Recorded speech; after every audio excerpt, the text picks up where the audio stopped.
पनि माया यो अधुरो जीवन 2 दिनको घाम छायम तन मन वचनले प्रभु नाम गाऊं हरे कृष्ण भन्दै रमाऊं तन मन वचनले प्रभु नाम गाऊं हरे कृष्ण भन्दै रमाऊं तन मन वचनले बसी अग्निमा स्वर्ण चम्कन्छ धेरै फसी मोहमा बढ्छ चाहन धेरै बसी अग्निमा स्वर्ण चम्कन्छ धेरै फसी मोहमा बढ्छ चाहन धेरै त्यसैले नै प्रभु द्वन्द यो बुझ्न पाऊँ सधैँ कृष्ण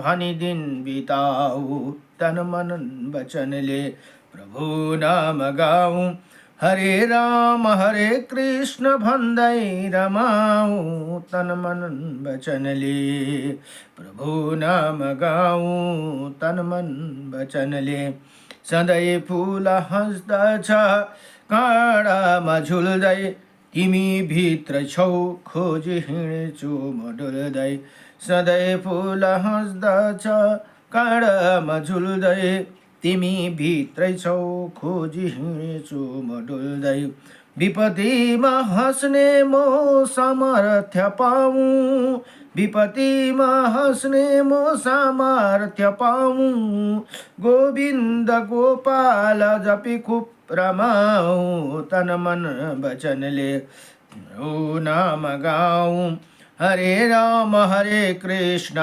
भन्दै रमाऊं तन मन वचनले प्रभु नाम गाऊं हरे कृष्ण भन्दै रमाऊं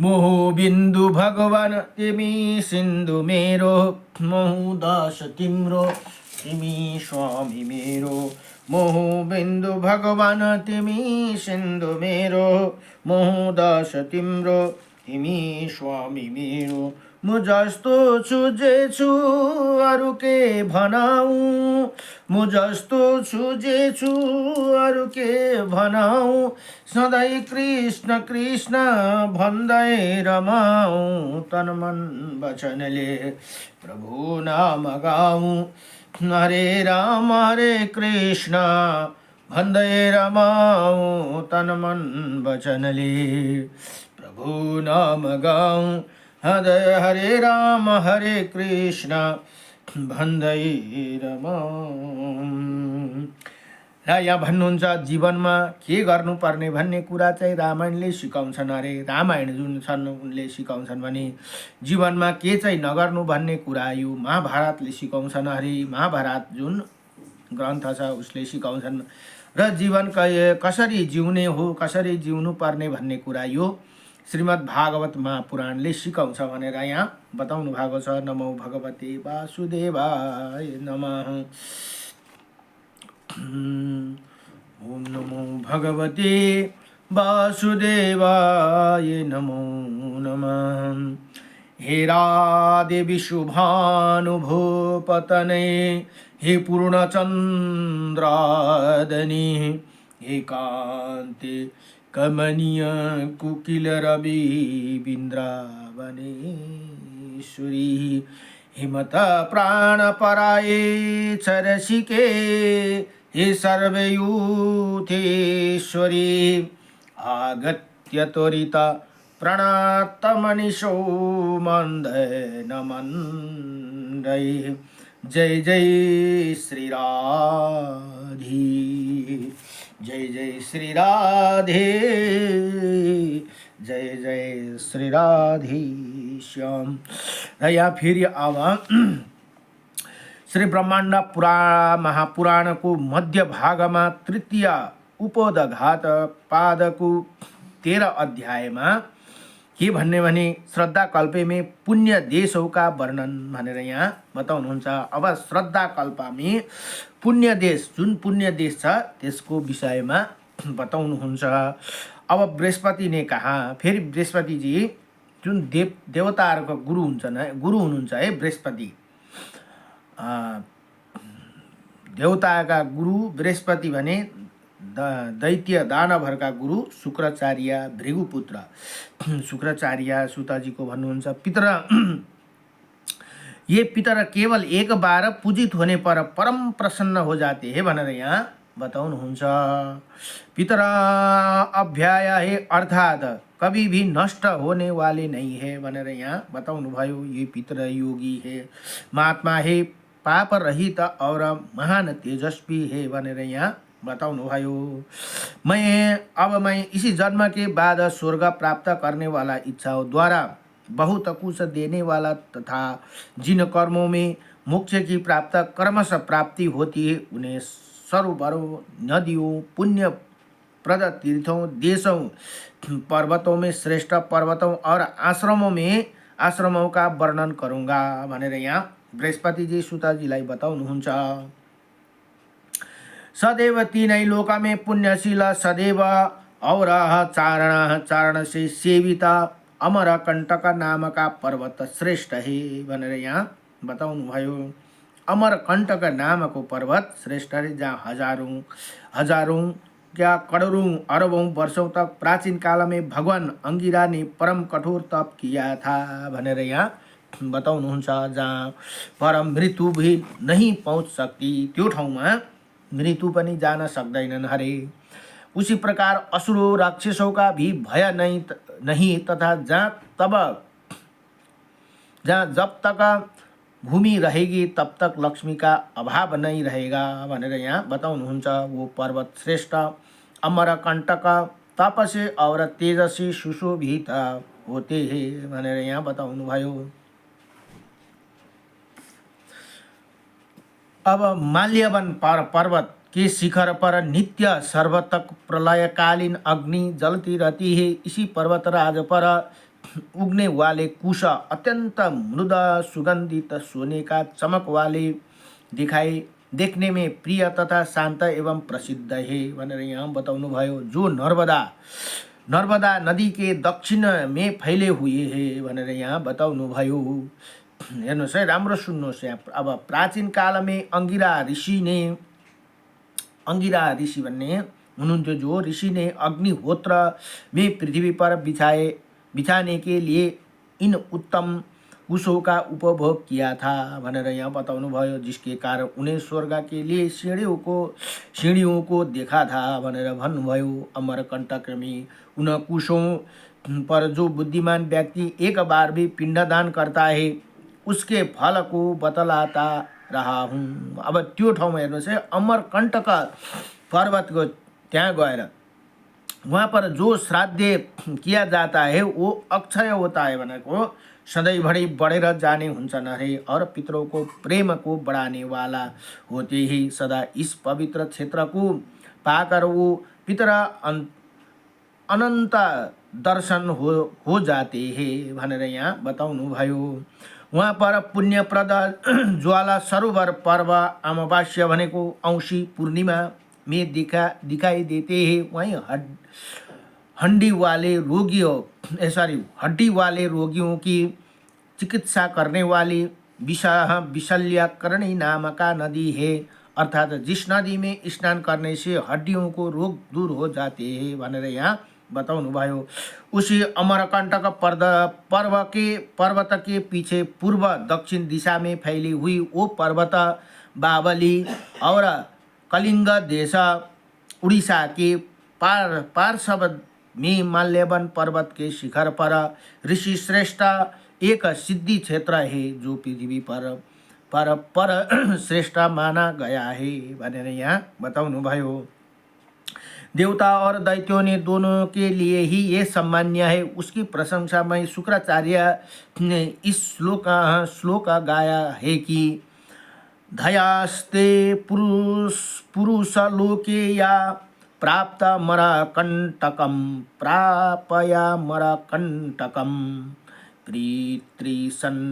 पिसन्ति श्राद्धे पित्रे परायणम अल्पन तापस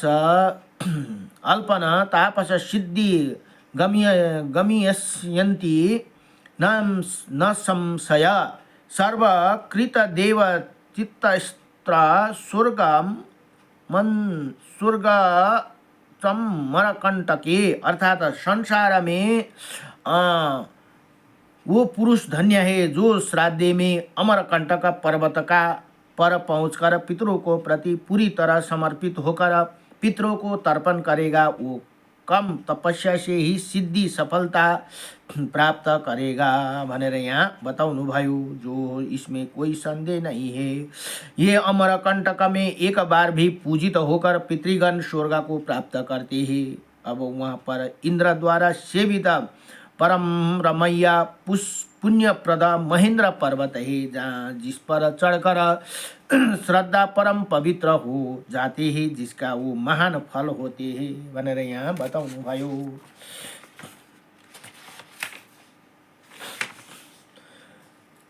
अब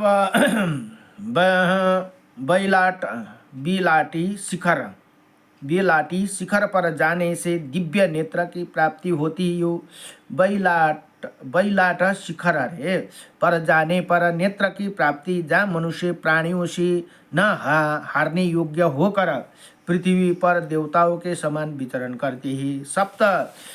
सप्त गोदावर तथा गोकर्ण नाम का तपोवन में स्नान कर मनुष्य अश्वमेध यज्ञ का फल प्राप्त करते हैं। अब अर्को सप्त गोदावर भन्ने अथवा गोकर्ण नामको तपोवन छ अरे, त्यहाँनिर अश्वमेध स्नान गर्यो भने अश्वमेध यज्ञको फल प्राप्त हुन्छ न अरे।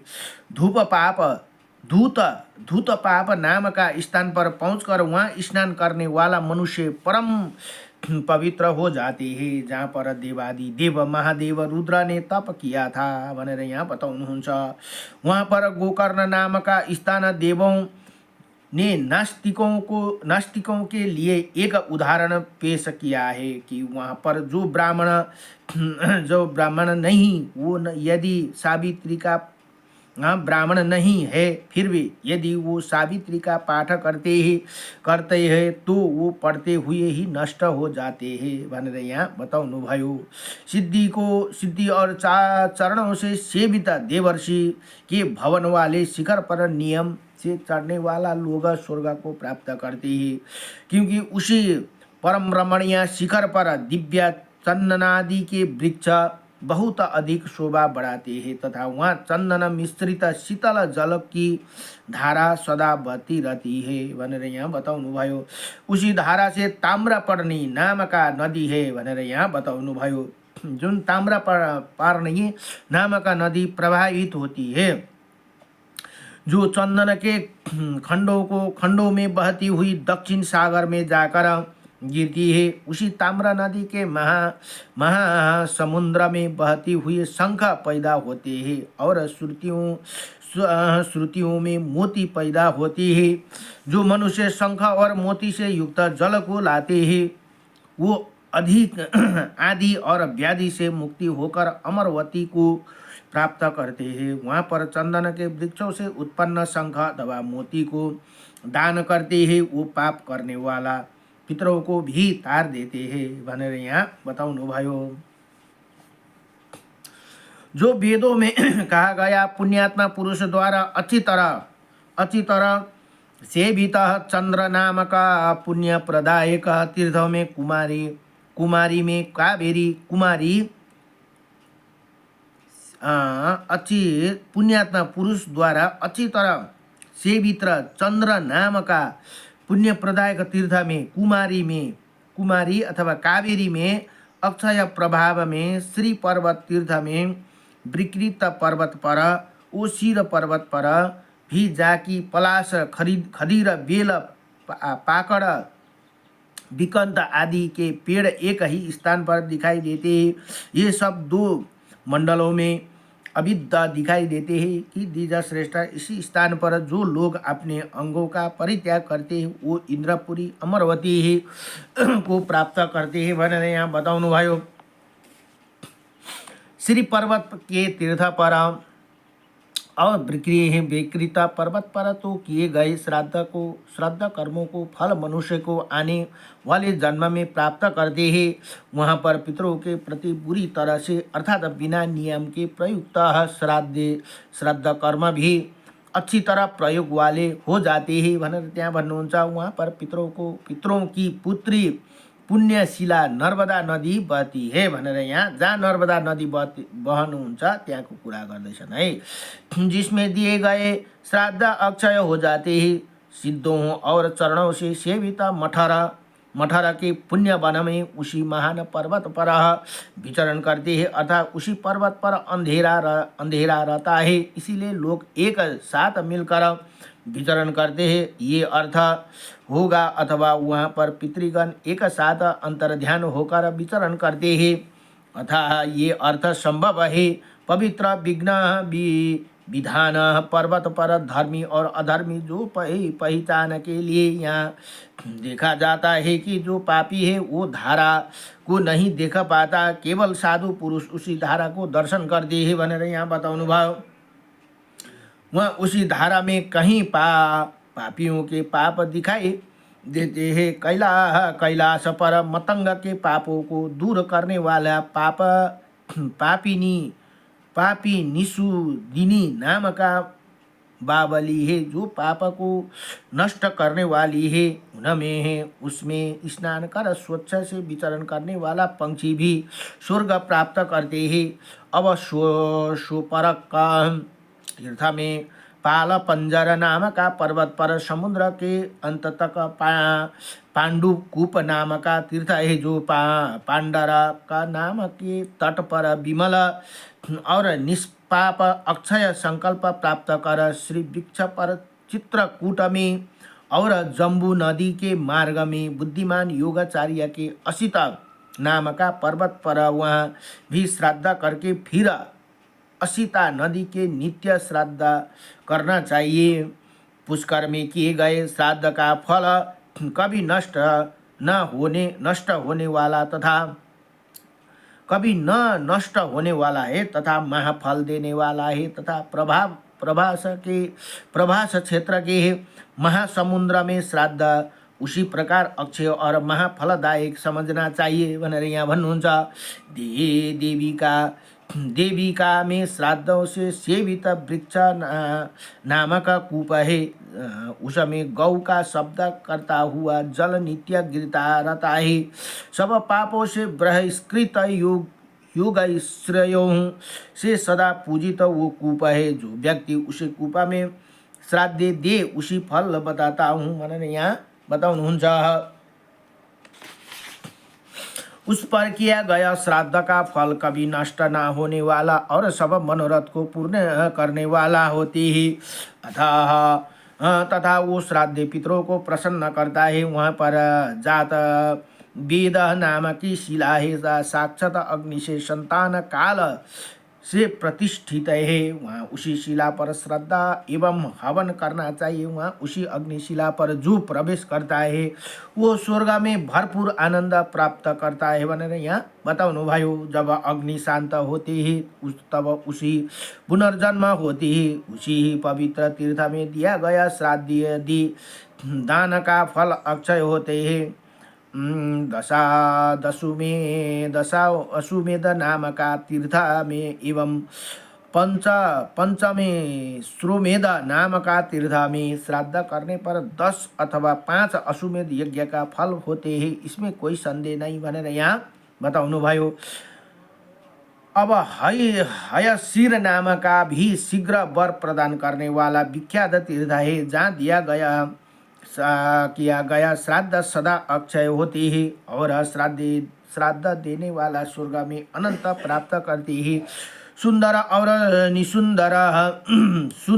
निशुंद में दिया गया श्राद्ध पाप को मारने वाले होते हैं। वहाँ पर दिया गया श्राद्ध और जब हवन और तब ये सब अक्षय कहा गया ही।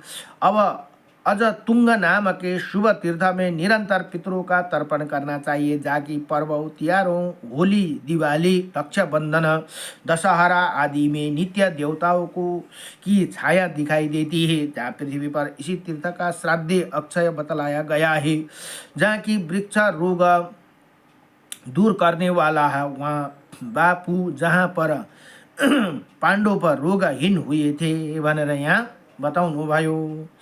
अब सभी प्रकार के पापों कर्मों से अलग रहने वाला योगेश्वरों के द्वारा अच्छी तरह से सेवित उसी परम पवित्र तीर्थ में जो लोग श्राद्ध करते हैं उसका फल बतलाता हूँ। उसी परम पवित्र तीर्थ में साक्षात पूजित होकर पितृगण सदा प्रसन्न रहते हैं। इसी लोक में जो इंद्रियों को बस में कर रखने वाला वो मृत्यु के बाद स्वर्ग में आनंद का अनुभव करता है। वहाँ पर प्राय परम पवित्र शिव नाम का एक हद तालाब है। वहाँ पर दिव्य गुणयुक्त व्यास सर एवं ब्रह्मा सर नाम का दो सरोवर की स्थिति है।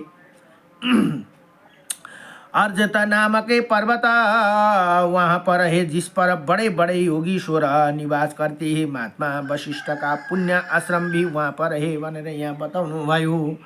इन तीर्थों में मध्य भाग में ऋग्वेद, यजुर्वेद, सामवेद का शिर स्वरूप कोपत अथवा पुष्प नाम का तीर्थ की रचना भगवान ब्रह्मा ने की है, जो पांचों वेदों के नाम से विख्यात है। इन पावन तीर्थों को यात्रा ब्राह्मण संतान सनातन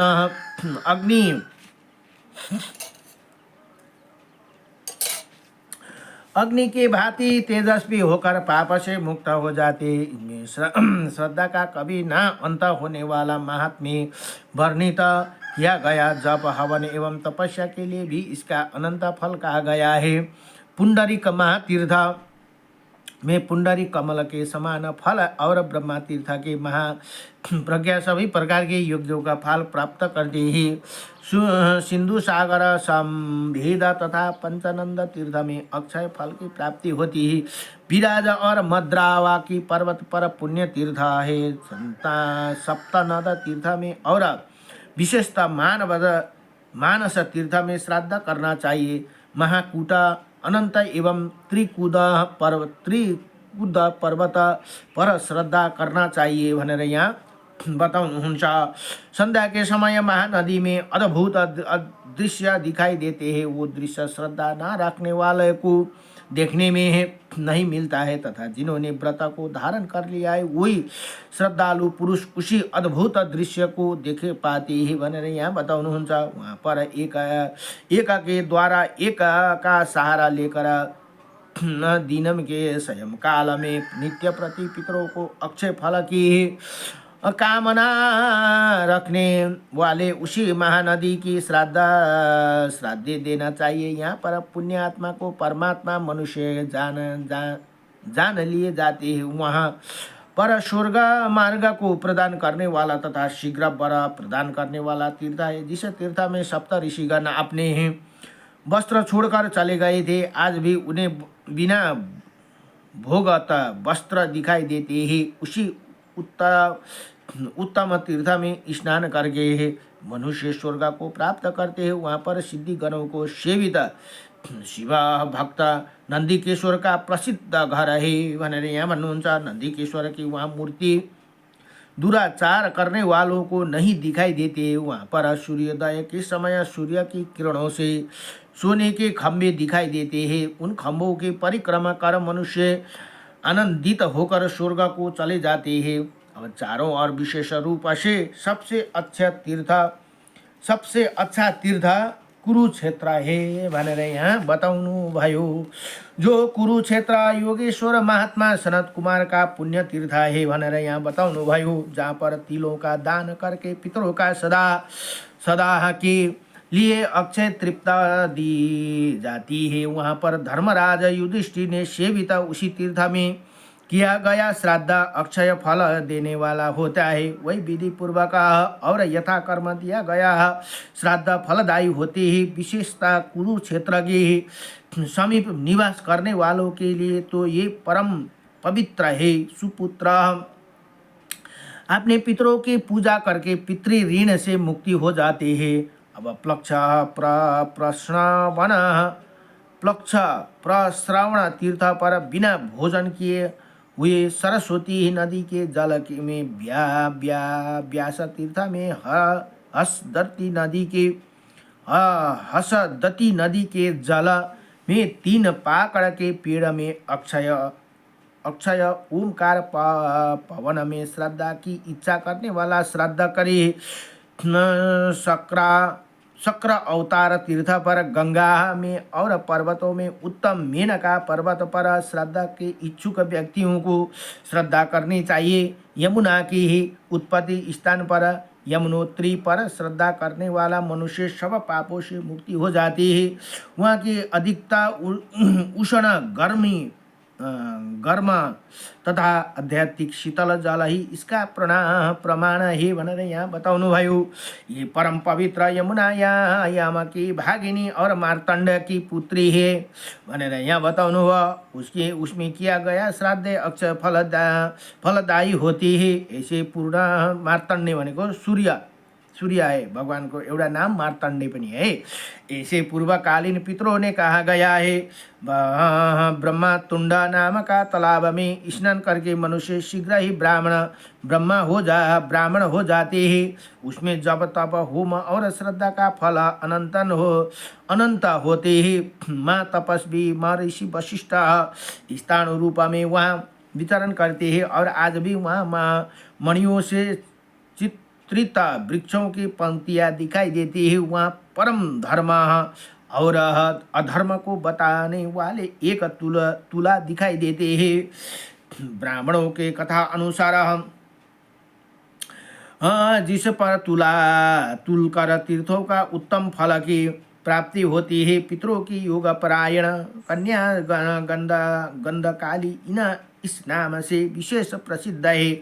भगवान ब्रह्मा ने चतुर्थ अंश रूप में महिष पराशर के कुल में पैदा हुए परम बुद्धिमान महामुनि व्यासदेव है, जिन्होंने एक वेद का विस्तार कर उसका 4 भाग में कर दिया। जो व्यास जी हुनुहुन्छ वो गंधकाली महायोगी महात्मा व्यास को उत्पन्न करेगी भनेर यहाँ भन्नुहुन्छ। वही पर अक्षोदा नदी है, जो अक्षोदा नदी से उत्पन्न अक्षोदक नाम का सरोवर है, जहाँ की वहाँ गंधकाली नियोग के कारण से मत्स्य योनि में पुन उत्पन्न हुए। जो माता सत्यवती हुनुहुन्छ पहिला उनका नाम मत्स्य गंधा भनेर थियो। जो वेद व्यास जी का माता जी हुनुहुन्छ। जो राजा शान्तनुको पनि पत्नी हुनुहुन्थ्यो, जुन पाण्डवहरूका हजुरआमा है। अब हुई उसके पुण्य आसन में वहाँ पर पुण्य करने वाला जन सदा निवास करती है। वहाँ पर एक बार भी दिया गया श्राद्ध अक्षय हो जाते हैं। ऐसे माना गया है कि उस नदी में श्रद्धा दान करने से योग और समाधि की एक साथ उद्धव बना होते हैं। कबूतेरा कुबेर तुंग और पाप को नष्ट करने वाला व्यास तीर्थ पर ब्रह्मा की पुण्य की वेदी है। वेदी में किया गया श्राद्ध अनंत और अक्षय फलदायी होते हैं। उसी स्थान में पूर्व दिशा में पुण्यात्मा सिद्धि जनों को सेवित नंदा नाम की नदी बहती है, जिसमें श्राद्धादि पिंड दान करने से पुनर्जन्म नहीं होते भनेर यहाँ भन्नुभयो। वहाँ देवों और पूजित सिद्धि क्षेत्र जिसके है प्रताप का प्राप्त कर मनुष्य फिर इसी मृत्युलोक में जन्म नहीं लेते हैं भनेर यहाँ बताउनुहुन्छ।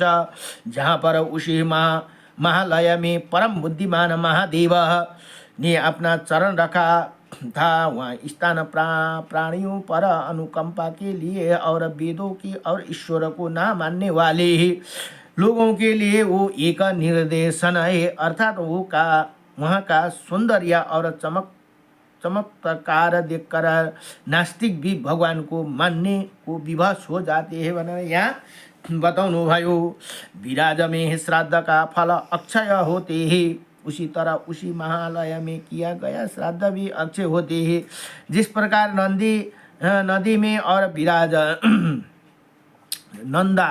नंदा में और विराज में श्राद्ध का फल अक्षय अर्थात अविनाशी होते हैं, उसी प्रकार मालय में किया गया श्राद्ध भी अक्षय होते हैं। यहाँ श्राद्ध करने वाला मनुष्य अपने को तो तारते ही है, साथ ही अपनी पीढ़ी के 10 पूर्व वाले और 10 बाद वाले को भी उद्धार कर देते हैं। 20 पीढ़ी तक तार दिन्छन् अरे। का हद में जाते हैं, स्मरण करने योग्य सुवर्ण के समान अमित तेजस्वी नागों और सर्पों को रक्षित कुमार नाम का पुष्प सरोवर है, जहाँ कुमार तीर्थ में स्नान कर मनुष्य स्वर्ग को प्राप्त होते हैं। वहाँ देवालय में भगवान महादेव ने एक चरण पर खड़े होकर कठोर तपस्या की थी। वहीं उमा तुंगा में निहार बर्फ और जल एक देव युग में स्थित है। उसी उमा तुंगा भृगु तुंगा ब्रह्मा तुंगा महालय में अक्षय फल की इच्छा रखने वाला मनुष्य को नित्य श्राद्ध कर्म करना चाहिए। शालग्राम में हेर्नुहोस् है, शालग्राम में सभी प्रकार की दिया गया श्राद्ध सदैव अक्षय फलदायक होते हैं। अब हेर्नुहोस् है, यो जहाँ शालिग्राम राखेर गरेको श्राद्ध पनि सदा फलदायक हुन्छन् अरे। परम पापियों को अपना पाप प्रत्यक्ष दिखाई देते हैं, तथा वो जो शिष्टाचारहीन मनुष्य उनके तथा जो शिष्ट सुलभ सजन है उनके विशेष रूप से प्रतय देश प्राप्त होते हैं, अर्थात वहीं शिष्टों का उत्साह और अरिष्टों को हताश अवश्य होती है। वहाँ पर नागराज ब्रह्मा का पवित्र एवं पुण्य देव नाम का हद तालाब है। वहाँ देव नाम का हद धर्मात्माओं और पिंड को सदा ग्रहण करते हैं, तथा दुर्जनों पापियों को पिंड नहीं ग्रहण करता है। अत्यंत प्रदीप सर्पों द्वारा वहाँ अन्न नहीं खाया जा सकते हैं। उन दोनों झुके हुए तीर्थों में धर्म प्रत्यक्ष दिखाई देते हैं। बामन की कारवती और सांडली गुफा में जाकर श्राद्ध पवित्र और अक्षय हो जाते हैं। वहाँ पर किया गया जप होम तप और ध्यान जो कुछ भी हो वहाँ सब सकृत शुभ कर्म हो जाते हैं भनेर यहाँ बताउनु भयो। वहाँ पर ब्रह्मचार्य में रत रहने वाला गुरु भक्त विद्यार्थीगण सैकड़ों वर्णों तथा यज्ञादि का अनुष्ठान करते रहते हैं। जहाँ पर नदिया में श्रेष्ठ नदियों की पहली धारा में जिसमें स्नान करने से मनुष्य को पाप से मुक्ति हो जाते हैं, वहाँ कुमार धारा है जिसे दिखाई देखते ही पाप नष्ट हो जाते हैं। वहाँ पर महामुनि वेद व्यास ध्यान लगाने का आसन आज भी दिखाई देते हैं। शैल कांति नाम का तीर्थ जो पूर्वत दिशा में स्थित है, वहाँ पुण्यशिला पुष्करणी है जो किरात गणों से रक्षित है, जिसमें एक बार स्नान करके ब्राह्मण निरंतर मनो अभिलाषियों को पूर्ण प्राप्त करते हैं, अर्थात सदैव उनके मनोरथ पूर्ण होते हैं भनेर यहाँ बताउनुहुन्छ। सब प्राणियों के अदृश्य रूप में वहाँ पृथ्वी पर देवों के समान विचरण करते हैं। वहाँ पर महर्षि काश्यप का महातीर्थ का काल सर्पिस है। ऐसे सुना गया है कि वहाँ पर नित्य अक्षय फल चाहने वाला यजमान को श्रद्धा कर्म करना चाहिए, अथवा देवदारू वन में भी धारा का निदर्शन है, अर्थात देवदारू वन में भी नदी का धारा दिखाई देते हैं, जहाँ पर अच्छे कर्म करने वाला को पाप नष्ट होते दिखी जाते हैं। भागीरथी गंगा, भागीरथी नदी जहाँ नदी में प्रयाग में भागीरथी नदी में है। अब प्रयाग में श्रद्धा कर्म नित्य अक्षय फल देने वाला कहा गया है। उसी तरह कालंजर में दशारण में, नैमिषारण्य में, कुरु जंगल में और वाराणसी नगरी में प्रयत्न पूर्वक श्रद्धा दान करना चाहिए। वहाँ पर योगेश्वर भगवान शंकर नित्य अक्षय फल प्रदान करते हैं। उसी उपयुक्त तीर्थों में श्रद्धा करने से मनुष्य पवित्र हो जाते हैं और उसे अक्षय फल प्राप्त होते हैं। वहाँ पर जप होम ध्यान जो कुछ भी किया जाए वहाँ अच्छे कर्म ही होते हैं भनेर यहाँ बताउनुहुन्छ। उसके फल अच्छा ही होते हैं। लोहित में और वैतरणी उसी प्रकार स्वर्ग वेदी वहाँ गंगा भागीरथी देवी समुद्र के अंत तक भागीरथी नाम से देखी जाती है। गया में धर्म की पीठ पर ब्रह्मासर में फाल्गु नदी है तथा गया में गृध वट पर दिया गया श्राद्ध महाफलदायक होते हैं। जहाँ पर 4 और 5 योजन तक हिम बर्फ गिरता है। वहाँ भारत के पुण्य आश्रम में एक पुण्यतम अरण्य स्मरणीय किया गया है। वहाँ पर मतंग का वन सब मनुष्य द्वारा दिखाए जाते हैं जो इसी संसार के निर्देशन के रूप धर्म वर्ष के स्थापित करते हैं। अर्थात मुनि यहाँ पर धर्म का सब कुछ निर्देशन है। वास्तव में यहीं पर सब धर्म दिखाई देते हैं भनेर यहाँ बताउनु भयो।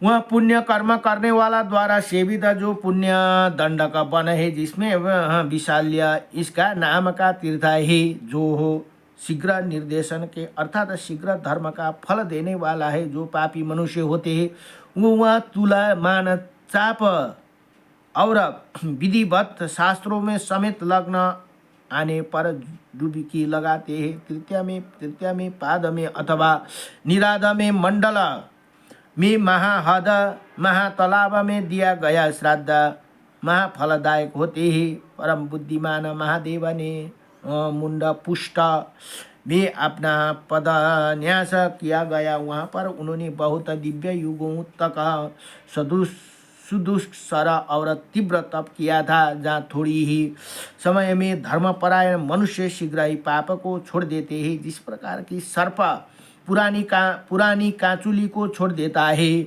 जो सिद्धि पुरुष को प्रेम पैदा करने वाला और पापियों के लिए भय पैदा करने वाला तथा वहाँ जीव लपलपाते हुए माँ घोर सर्पों द्वारा रक्षा किया जाता है भनेर यहाँ भन्नु। अब कनक नंदी इस नाम से संसार में तीर्थ विशेष रूप से सुना जाता है जो मुंड पुष्ट के उत्तर में ब्रह्मा ऋषि गणों से सेवित है भनेर यहाँ बताउनुहुन्छ। श्री कृष्ण गोविंद रे मुरारी। वहाँ स्नान करने से शरीर सहित मनुष्य स्वर्ग को चले जाते हैं। वहाँ हेर्नुहोस् है, वहाँ स्नान करने से शरीर सहित मनुष्य स्वर्ग चले जाते हैं। वहाँ पर दिया गया श्राद्ध सदा अक्षय फलदायक में बताया गया। उसके बाद 3 ऋण मातृ ऋण पितृ ऋण और ऋषि ऋण 3 ऋण से मनुष्य ऋण उशीर्ण हो जाते हैं। ऋण देखी मुक्ति हुन्छ नारे। फिर मनुष्य का शरीर निष्क्रिय हो जाते हैं। मानव सरोवर में स्नान करके उसके बाद श्रद्धा का निर्वर्तन करना चाहिए। उस मानव सरोवर के तीर पर देवादि देव महादेव का महान आयतन घर है जिसे पर चढ़कर जप करने वाला मनुष्य स्वर्ग को प्राप्त करते हैं। मानव सरोवर के उत्तर की ओर जाकर मनुष्य अत्यंत उत्तम सिद्धि को प्राप्त करता है। उसे श्रेष्ठ सरोवर में स्नान करके महान अद्भुत आश्चर्य दिखाई देते हैं। वह स्वर्ग से गिरती हुई महाभागा त्रिपथगा गंगा विष्णु पदक से निकलती हुई अंतरिक्ष में शोभित होती है। वह आकाश में स्वर्ग के द्वार के समान फैली हुई सूर्य की अभाव के समान जम्बू नद से युक्त पुण्य तोरण दिखाई देते हैं भनेर यहाँ बताउनु भयो। उसके सब सागर को शोभित करने वाला विशेष सब धर्मज्ञ प्राणियों को पवित्र करने वाला चंद्रभागा नदी, सिंधु नदी मानव सरोवर से उत्पन्न होकर पश्चिम सागर में जाती है भनेर यहाँ बताउनुभयो। दिव्य श्रेष्ठ सिंधु भी पश्चिम सागर में गिरती है। हिमावन नाम का पर्वत अनेकों प्रकार के धातुओं से वशीभूत है। वह बहुत से हजारों योजन लंबा फैला हुआ है और उसी हिमालय के पास सिद्धियों को चरणों से घिरी हुई देवताओं और ऋषियों से सेविता सुषुम्ना नाम की रमणीक पुष्करणी झरनी है, जिसमें स्नान कर मनुष्य 10,000 वर्ष तक जीवित रहता है तथा वही पर दिव्य गया श्राद्ध अनंत फलदायक और मोदय महान उन्नति करने वाला होते हैं भनेर यहाँ बताउनुभयो। उसमें श्रद्धा करने पर सदा 10 पूर्व के और 10 बाद के पुरुषों को उद्धार हो जाते हैं। सभी जगह हिमालय पुण्य है और गंगा पुण्य है भनेर यहाँ यसरी बताउनुभयो। अब सब समुद्र में जाने वाली नदियों और समुद्र पुण्य इसी प्रकार इन स्थानों में अन्य स्थानों से विद्वानों को श्रद्धा करना चाहिए। इसी समुद्र को और जाने वाली नदियों को स्वयं समुद्र में स्नान करके वहाँ हवन करके और दान देकर मनुष्य पवित्र हो जाते हैं। पर्वत की चोटियाँ पर पर्वत की कंदराओं में हो, पर्वतों की गुफाओं में, पर्वतों की उत्तकाओं में, झरना के पास में नदियों के पुलों पर, उसी प्रकार नदियों के उत्पत्ति स्थान पर, महासमुद्र को तट पर, गौओं की गौशाला पर, गाय को गोठा में, नदियों के संगम पर, वनों में, लिपि पोती भूमियों पर, गोबर से लिपी हुई एकांत घरों में, इस सब स्थानों में विधि पूर्वक नित्य श्राद्ध करना चाहिए भनेर यहाँ बताउनुभयो। पूर्व दक्षिण की दिशा में सब कामनाओं को पूर्ण करने की इच्छा से इसी प्रकार उपयुक्त सभी स्थानों को अलसय न करके श्रद्धा करना चाहिए। इन सभी में श्राद्ध करके बुद्धिमान मनुष्य ब्रह्मा ही सिद्धि को प्राप्त करते हैं। क्रोध आदि को सब प्रकार के छोड़ने पर ब्राह्मण, क्षत्रिय एवं वैश्य वर्ण आश्रम धर्म में रहता लोगों द्वारा पितरों का पूजन किया जाता है, अर्थात जो वर्ण आश्रम धर्म को मानने वाला सावर्ण है उन्हीं के द्वारा पितरों का पूजन किया जाना चाहिए भनेर यहाँ बताउनुभयो। अब पापी मनुष्य भी उपयुक्त पवित्र तीर्थों में जाकर श्रद्धा रखता हुआ समाहित चित्त होकर श्रद्धा करे तो शुद्ध हो जाते हैं भनेर यहाँ भन्नुहुन्छ। तब शुभ कर्म करने वाला को लिए तो कुछ कहना ही नहीं है भनेर यहाँ भन्नुभयो।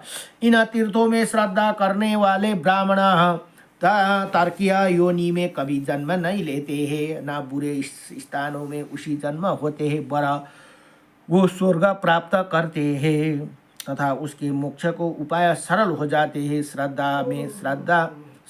श्राद्धों में श्रद्धा न रखने वाला पापात्मा नास्तिक, जिसका संदेह नहीं दूर हुआ है, अर्थात यथार्थ संदेह करने वाला तथा सभी कार्यों के कारण खोजने वाला व्यक्ति, ये पांचों तीर्थों में फल प्राप्त करने का अधिकार नहीं होती भनेर यहाँ बताउनुभयो। गुरु तीर्थ में परा सिद्धि प्राप्त होती है, वही सभी तीर्थों में श्रेष्ठ उसी भी श्रेष्ठ तीर्थ ध्यान है तथा ध्यान साक्षात ब्रह्म तीर्थ से इनका कभी विनाश नहीं होती। यहाँ सब कुछ वर्णन करने के बाद पुराणकार ये कहा दिया है कि सब बड़ा गुरु तीर्थ है, अर्थात गुरु का आदर सत्कार करना पर सिद्धि अर्थात अलौकिक सफलता प्राप्त करने वाला वास्तविकता की इसी जिसे ज्ञान दिया है वही मानव को सब प्रकार से सफल बनाने वाला है भनेर यहाँ बताउनुहुन्छ। अब वास्तविक को जिसने ज्ञान दिया है वही मानव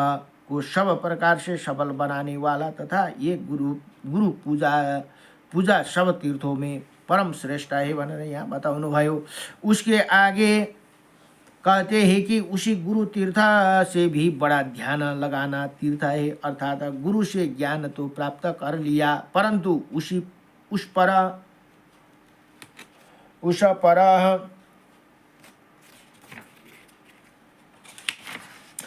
ध्यान नहीं दिया तो गुरु ज्ञान व्यर्थ है भनेर यहाँ बताउनुहुन्छ। उसके आगे कहते हैं कि उसके भी महान ब्रह्मा तीर्थ अर्थात ब्रह्मा की प्राप्ति क्योंकि ध्यान से ही ब्रह्मा की प्राप्ति हो सकती है। ये ब्रह्मा की प्राप्ति को व्यवहारिक जगत में किसी भी विशेष लक्ष्य की प्राप्ति मानता हूँ, क्योंकि व्यक्ति को कुछ भी बनने के लिए पहले गुरु कृपा की तरह तथा फिर ध्यान की आवश्यकता ही अर्थात जिस विद्या का लक्षण हो आप प्राप्त करना चाहते हैं उसी का गुरु से सीखिए, पढ़िए, फिर घर आकर उस पर ध्यान लगाइए, तब निश्चित ही ब्रह्मा रूप लक्ष्य अवश्य प्राप्त हो जाएंगे। तब तो वो चाहे वैज्ञानिक बनने का लक्ष्य हो अथवा अन्य प्रशासनिक सेवा का लक्ष्य हो अवश्य प्राप्त होगा। यही स्पष्ट प्रकाश डाला गया है भनेर यहाँ बताउनु भयो। अथवा ये पुराण काल का व्यवहारिक जगत को अप्रत्यक्ष प्रकाश है भनेर यहाँ बताउनु भयो। आगे कहते हैं कि ये ध्यान उपवास में से भी बढ़कर है, क्योंकि ये ध्यान इंद्रियों को लक्ष्य की और लगाने वाला और व्यासनों में हटाने वाला उपवास से निबद्ध प्राणों द्वारा अर्थात उपवास में बार बार प्राणवायु को रोकने से प्राणवायु और अपना वायु को वश में रख करके और इंद्रियों को वश में करके बुद्धि को मन में संयम कर मनुष्य सब विषयों को निवृत्त हो जाते हैं। प्रत्याहार इंद्रियों को वश में करने वाला बिना संदेह के मोक्ष के उपाय को सुनिए। सभी इंद्रियों का मन वृत्त ही चंचल और घोर बुद्धि है तथा इंद्रियों को यही परिचालित करता है। निराहार रहने से मन ही चंचलता और कठोरता नष्ट हो जाती है। अतः अनशन को परम तप जानना चाहिए। चंचल बुद्धि और मन इन दोनों को वश में रखने से अन्य बुद्धि उत्पन्न हो जाती है, अर्थात मनुष्य अन्य बातों का न ध्यान करता है, न अन्य कुछ सोचता है तथा जब अन्य बुराइयों के बारे में नहीं सोचता है तो तब सब दोषों के नष्ट हो जाने पर और सब इंद्रियों को क्षीण हो जाती है। अर्थात जब मनुष्य अपने लक्ष्य के अलावा न अन्य कुछ जानता है और सोचता है तब सभी इंद्रियों को लक्ष्य पर केंद्रित होकर अन्यत्र कर्म से विरात हो जाते हैं। यही इंद्रियों का क्षीण होना है। तब जब सब दोष और जब इंद्रियों क्षीण हो जाते तब जैसे बिना ईंधन आगे और उसी प्रकार शुद्ध आत्मा शेष रह जाते हैं और वही आत्मा निर्वाण मोक्ष का प्राप्त करते हैं भनेर यहाँ बताउनुहुन्छ। अब व्यवहारिक जगत में मनुष्य अपने परम लक्ष्य जिसे वो पाने की प्रयत्नशील है प्राप्त कर लेते हैं। वो आध्यात्मिक जगत में समस्त व्याप्त बुद्धि मन अहंकार पंच तन्मात्रा महाभूतों इंद्रियों आदि से अव्यक्त प्रकृति के कारण और गुण से योगी जन योग द्वारा अपनी आत्मा को नियुक्ति कर लेते हैं। परिमाण स्वरूप फिर उसी आत्मा की नहीं कोई गति रहती है, कोई स्थान और अर्थात फिर योगी जन न अव्यक्त बुद्धि अहंकार मन भूत इंद्रिय आदि में रहते और इनका मूल कारण अव्यक्त प्रकृति में रहते हैं। फिर उनमें न सत कहा जा सकते हैं और न असत कहा सकता है, अर्थात न तो या कहा जा सकते हैं कि वो ही और न ये कहा जा सकता है कि नहीं है भनेर यहाँ बताउनु भयो। नमो भगवते वासुदेवाय भनेर इसी प्रकार श्री ब्रह्मांड महापुराण को वायु प्रोक्त मध्य भाग तृतीय उपोदघात पाद को 13वां अध्याय अतः श्रद्धा कल्प में पुण्य देशों का वर्णन नाम हिंदी अनुवाद को 13वां अध्याय संपूर्ण भयो। नमो भगवते वासुदेवाय कृष्णाय वासुदेवाय हरे परमात्मने नमः प्रणत क्लेशनाशाय गोविंदाय नमो नमः सच्चिदानंद रूपाय विश्वोत्पत्ति हेतवे त्रयपत्राय विनाशाय श्रीकृष्णाय वयम नमः। ओम नमो भगवते वासुदेवाय। र आजलाई यतिमा भोलिको प्रसङ्गमा छ श्री ब्रह्माण्ड महापुराण को मध्य भाग के तीसरे उपोदघात पादमा अध्याय 14 श्रद्धा में सोच विधि का वर्णन भनेर यहाँ भन्नुहुन्छ। अब भोलिको प्रसङ्गमा अति उत्तम प्रसङ्ग छ। हे नमो भगवते वासुदेवाय।